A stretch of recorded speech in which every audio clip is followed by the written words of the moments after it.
Hey everybody, Dan here with Pain For You. Welcome to another video. The days go by way too fast here. It gets dark way too early. So shooting indoors again. You know, somebody was asking me to talk a little bit more about symptom imperative, and I have done that in the past. I've done some videos, I don't know, a year and a half ago about symptom imperative, the extinction burst. And I'll just say this. Symptom imperative, let me first define it. It's what Dr. Sarno suggested was either an additional symptom coming on, or when the original symptom goes away, you get another symptom in its place. And I believe he claimed that the symptom imperative was kind of proof that TMS was a real thing, that it was never the body in the first place. So if you are experiencing new and different symptoms, or one going away and another one coming up, look at that as a great thing and good news. Not because you have a new symptom, but because you have a new symptom, it means that the original one was never a physical problem, because physical problems just don't relocate to other parts of your body. So, symptom imperative, my take on why that happens. And this is just my take. It's not scientific, it's not proven, but to me this makes sense. As we've talked about, fear and the attention we give our symptoms is what keeps them going. So I think sometimes what happens is, once you've kind of dove into the TMS swimming pool, you've done a really nice job of deciding that whatever your original symptom was is not structurally, anatomically caused, and you've taught your brain that I'm not afraid of this any longer. I'm convinced that whatever this original symptom was is absolutely TMS, mind-body created by the brain. When that fear comes down enough, sometimes those symptoms can go away, they can fade away, they can improve. So why do we get another symptom in another location? Now, there are some folks that would debate, at length, that the symptom imperative means I still have some undiscovered emotional trauma, chaos in my life, and therefore my brain is still trying to protect me, distract me from the emotional chaos. Possibly. My take is a little more simple. It's just that, and again, it goes back to perceived danger, pain, or symptoms. When the brain is perceiving danger, it will create pain or other symptoms as a means to protect us or stop us from doing something that the brain perceives as dangerous. Now that links up very well with Dr. Sarno's distract you from the emotions which the brain perceives as very dangerous. So what happens when the original symptom is no longer feared?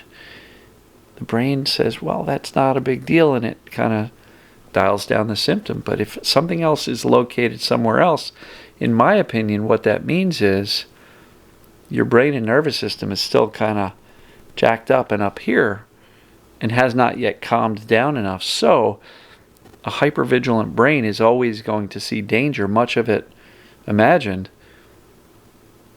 Let me say that again. A hypervigilant brain is always going to find danger, much of it imagined.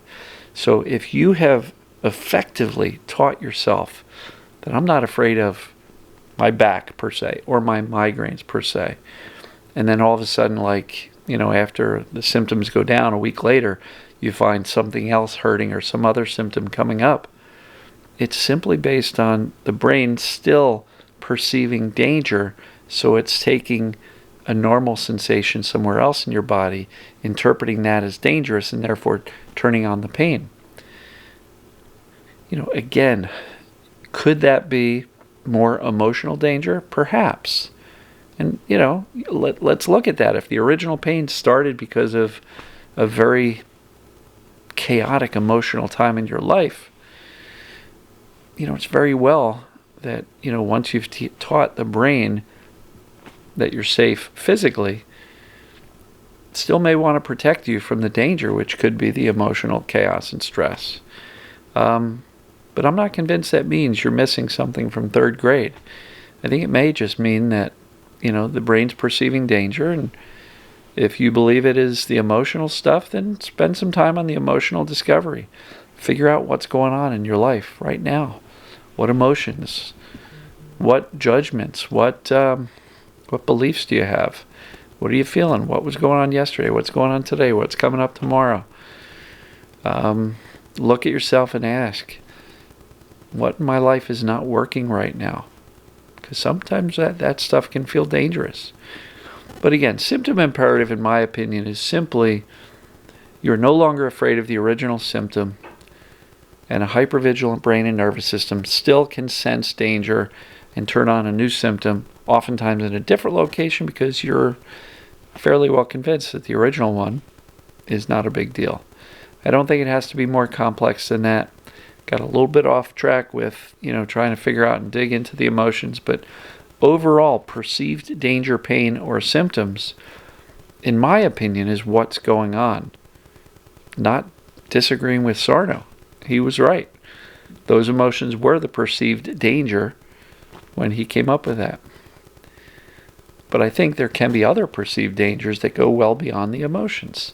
So if you still continue to have symptom imperatives popping up, the answer may not lie in digging into your emotions, especially if you've already spent a lot of time doing that.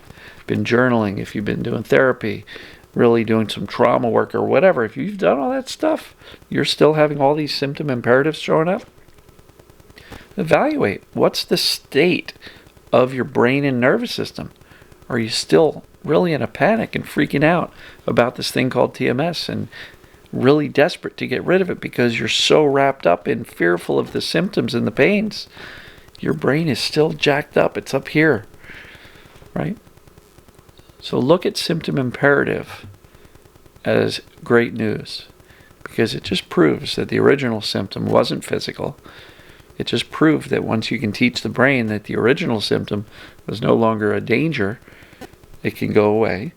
It's just proof that you just want to do that continually for these new symptom imperatives, all the while working on consistent messages of safety to dial down the overall system. Hope that makes sense. Extinction burst. People talk about that. Oh, an extinction burst, that's a good thing.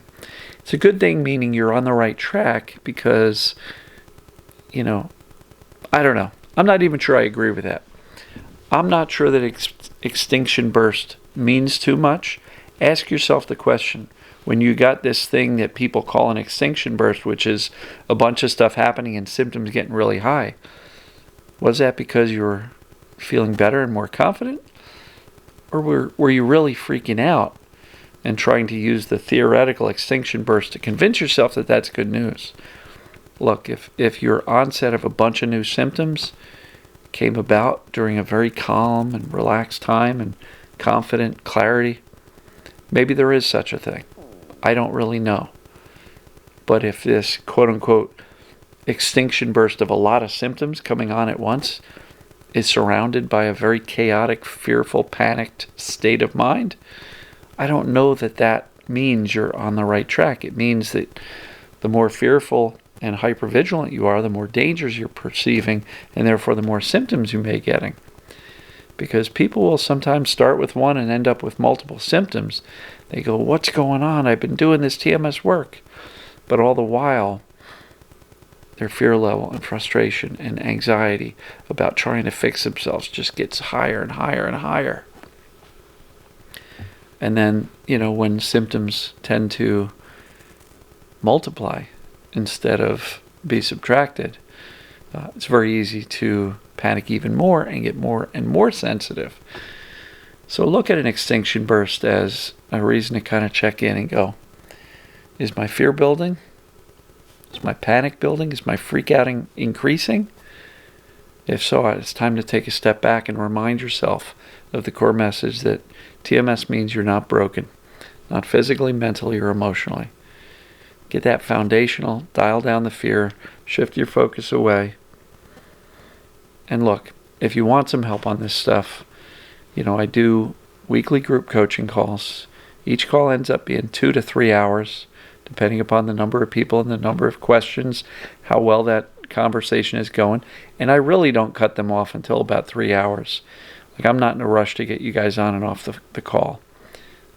Everybody gets individualized attention. And on top of this weekly group coaching, it's 13 weeks a quarter, 52 weeks a year. It's about $23 a week to get on the phone, hang out with a number of other people who are going through exactly what you're going through.